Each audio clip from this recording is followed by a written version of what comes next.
خدا باپ کے زندہ اور جلالی کلام میں سے زندگی برا کلام مکاشفہ کی کتاب، اس کا 21 باب 1 سے 8 آیت مبارکہ تک۔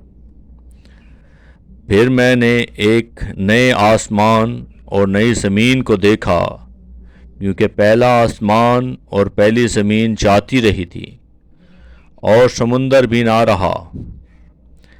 پھر میں نے شہر مقدس نئے یروشلم کو آسمان پر سے خدا کے پاس سے اترتے دیکھا، اور وہ اس دلہن کی مانند آراستہ تھا جس نے اپنے شوہر کے لیے سنگار کیا ہو۔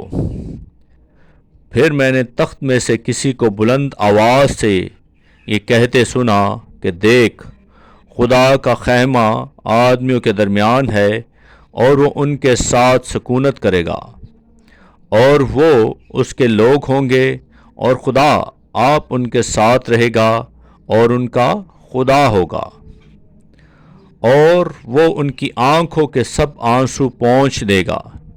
اس کے بعد نہ موت رہے گی اور نہ ماتم رہے گا، نہ آہ و نالہ، نہ درد، پہلی چیزیں جاتی رہیں۔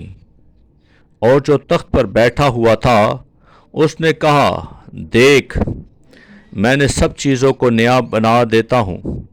پھر اس نے کہا، لکھ لے، کیونکہ یہ باتیں سچ اور برحق ہیں۔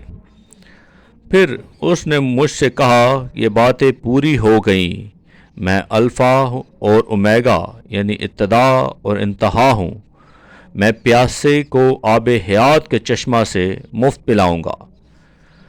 جو غالب آئے وہی ان چیزوں کا وارث ہوگا، اور میں اس کا خدا ہوں گا اور وہ میرا بیٹا ہوگا۔ مگر بزدلوں اور بے ایمانوں اور گھنونے لوگوں اور خونیوں اور حرام کاروں اور جادوگروں اور بت پرستوں اور سب جھوٹوں کا حصہ آگ اور گندھک سے جلنے والی جھیل میں ہوگا۔